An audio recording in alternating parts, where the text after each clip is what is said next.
A lot of people say they want an offshore bank account. They want to go offshore. Maybe you even want to go offshore.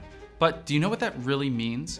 And do you know exactly how much money you need to go offshore in the first place? Now, I've helped thousands of people open international and offshore accounts, and I get messages every single day from new people asking for help moving their finances offshore. So in this video, I'm going to tell you the truth about offshore banking, including a full list of countries where you can open offshore accounts. But I'm also going to give you our exact playbook for opening offshore accounts in the second half of this video. That way, you can start opening offshore accounts for yourself today. So let's dive right in by answering the first of three very important questions. What is an offshore bank account?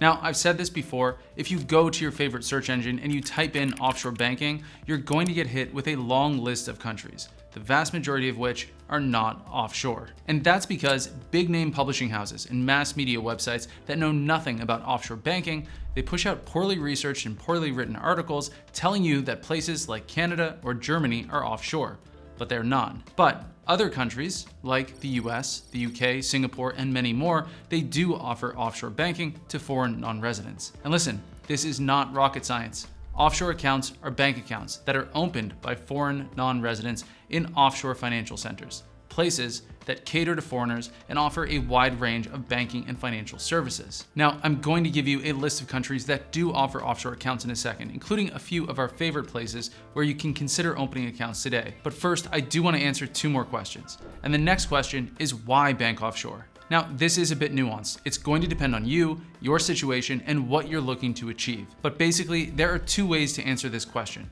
The first answer is your basic surface level offshore banking answer that you're going to hear from basically everyone. But then there's the second answer, which is lesser known, and it's the sort of information that you won't hear anyone else say because they're not banking experts. So first up, let's cover the basics. Offshore accounts, they offer diversification, access to foreign currencies, access to a wider range of investments, and basically if you ever upset your local government, your offshore account is going to continue operating while your local account in your home country will probably get shut down. It's like a form of banking insurance, a way that you can ensure you always have access to your money no matter what happens. But the lesser known answer, it takes things a bit further, and it's that offshore bank accounts, they support your broader strategy, allowing people and companies to minimize tax and maximize returns through jurisdiction arbitrage. In other words, using tax-optimized structures or tax-efficient residencies, leveraging international tax treaties, and making intentional decisions about where to bank offshore and where to invest your funds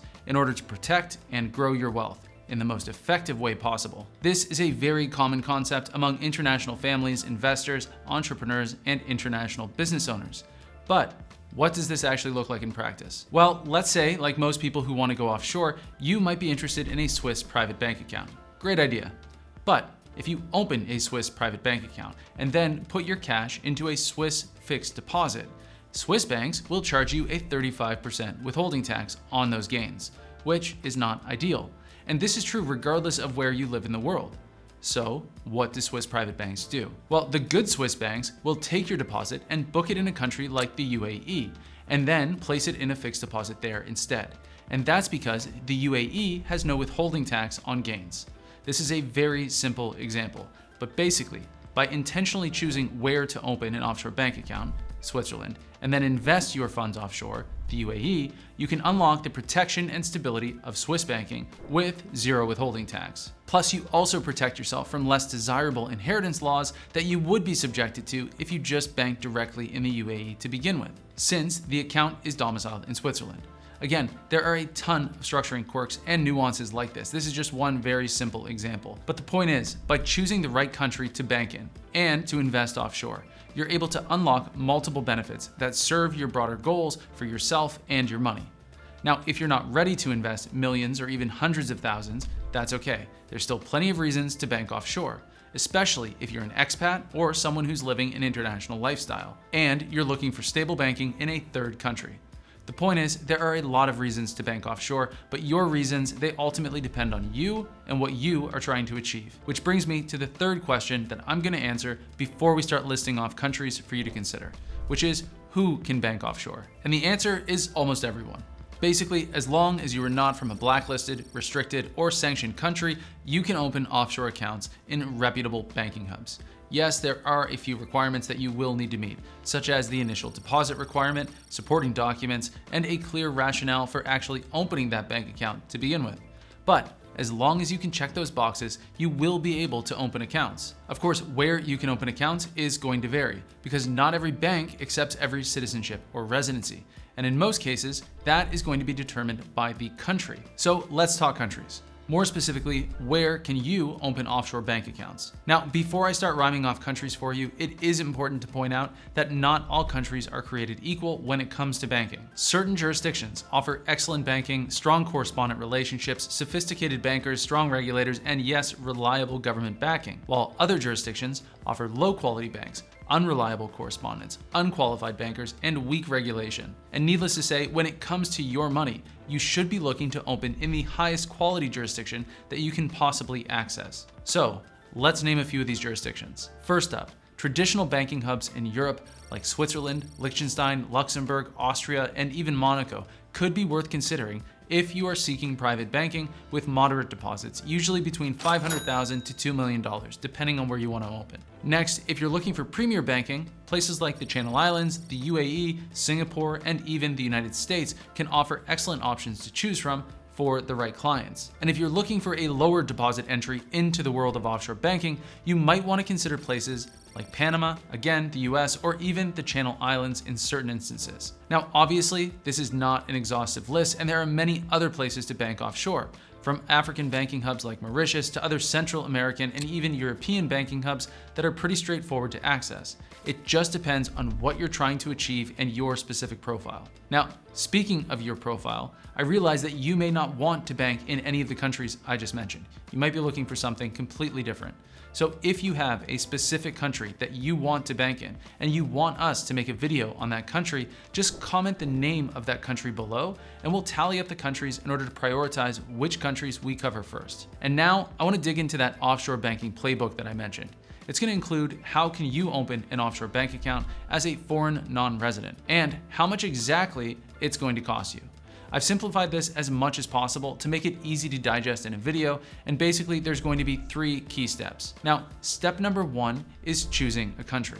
And the way that you're gonna decide is by answering 3 questions. And we're gonna walk through them right now together. First up, how much can you deposit? Now your options here, they typically range between 25 and 100,000, 100 and 500,000, and then 500,000 and up. If you answered 25,000 to 100,000, you can consider places like Panama, the Channel Islands, the US in certain instances, and even places like Singapore, depending on your residency. If you answered between 100 and 500,000, now you can start to access a wider range of opportunities, including places like Switzerland, Liechtenstein, again Singapore, but more easily, the US, and the Channel Islands. And if you're coming in at $500,000 and up, you're basically going to be able to access every major banking hub in the world. And at this level, you'll be selecting based on the bank that you're interested in, not the country, but I'll dig into that in a minute. But first, one quick note here. If you're feeling overwhelmed at all by the process, don't worry. After the 3rd step that I'm going to cover, I'm going to give you a guaranteed way to streamline the entire account opening process and open your offshore bank account within 5 to 15 business days for most profiles. So make sure you stick around for that. But right now, we need to look at you and what you're trying to achieve. What do you want out of an offshore bank account? If you're just looking for an offshore bolt hole, somewhere to store cash for a rainy day, any of the countries that I've already mentioned in this video will do just fine. But if you're looking to go offshore as part of a broader wealth management plan or corporate strategy, then you need to cross-reference your specific requirements and goals against the available countries and each bank's individual capabilities. In more complex situations, this might mean confirming tax treaties, reporting requirements, product choices, and even holding structures to make sure that you're going to be able to achieve your specific objectives. On the other hand, if you just want to access multi-currency accounts, international credit cards, and easy cross-border transfers, then there are offshore banks to support those needs as well. Just depends on you and what you're looking to get out of this. And that brings us to the 3rd question, which is where can you meet your requirements? Now, when people think offshore, they usually envision places like the Cayman Islands, but it's extremely difficult to open accounts in Cayman. The economic ties that you need to demonstrate are challenging, even if you have enough money to get in. So where you can open isn't just about how much money you have. It also comes down to where you have ties, where you can prove those ties. Do you need to show up in person? Can you even show up in person? What type of structure do you have? And are you able to provide the bank with all of the documents and information that they require for you to open accounts? Obviously, every bank and country is different. But like I said earlier, if you comment the name of any country that you're interested in, we will cover it in an upcoming video and give you the specific considerations that you should be thinking through before applying for accounts. Now, if you can answer the 3 questions that we just covered, how much can you deposit? What are you trying to achieve? And where can you meet your requirements? Then you will be able to narrow down the countries where you can open offshore accounts. But what about the actual banks? How do you go about choosing one? And that brings us to step number 2, which is choosing a bank. Obviously, the easy way to choose a bank, the shortcut, is to use our services. We'll tell you the specific banks that are worth considering based on your profile, your situation, and the specific services or benefits that you're looking to access. But you can also go ahead and do it yourself too. Now, if you choose to do it yourself, there are important factors you should look at to determine if a bank is worth your time. These include the stability of the bank, the reputation of the bank, compliance practices at the bank, the responsiveness of the bank's ability to meet your basic needs, as well as the capabilities of the bank to help you optimize your situation or meet any specific legal requirements that you might have. Now, I am going to be covering each of these in greater detail in their own standalone videos soon. So if you're interested in any of these topics, make sure you subscribe so you get alerted when we publish those videos. But there's a 7th very important factor that I do want to break down for you right now, which is the desired client profile of the bank. And this is extremely important, and most people, they completely overlook it. And if you don't understand the desired client profile of the bank, then there's a good chance you're wasting time and money applying to the wrong banks. So how can you tell what a bank's desired client profile is? Well, the short answer is you can ask them. Now, if you can get a qualified person from the bank on the phone, there's a strong chance they won't tell you who they actually want as a client, or at least they won't be specific enough with you, which makes it difficult to learn anything useful. But you should be able to get enough information to determine whether you should apply for an account or not. Of course, there are a lot of different variables that make up a client profile, but a few of the big preferences or restrictions, they center around the country of residence, the country of citizenship, economic activity, think something like industry that you work in or your source of wealth. And of course, there's also restrictions in terms of transaction activity, like where and how often you send money to and from. And banks consider all of these variables and many more when deciding which clients they want to serve or not. So if you're going to spend time applying for accounts, make sure your profile matches the bank's preferred client type. Which brings us to step number 3 in the offshore banking playbook, which is applying for an account.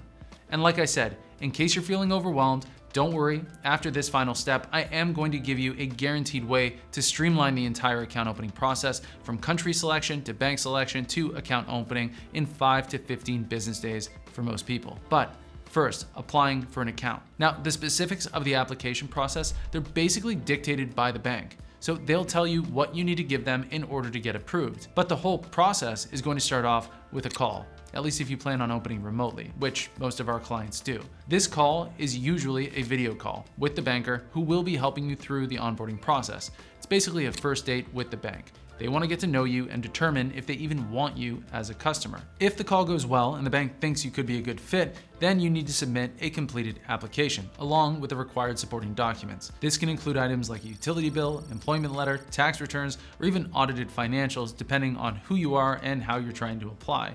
You'll also be asked to provide a tax identification number from your country of residence, and you may be requested to provide a residence card in addition to your passport. Now, the main hurdle that most people get hung up on is the opening deposit. Though, as we've already discussed, depending on how much you want to deposit, you'll have a wide selection of banks and countries to choose from. Now, the quick math here is it's important that you figure out how much you want to lock up with the bank, because that can dictate the level of service and quality that you'll be able to access when opening accounts. Okay, now let's talk about that streamlined process to help you get your offshore bank account in 5 to 15 days. It's pretty simple, and it all starts with a free assessment.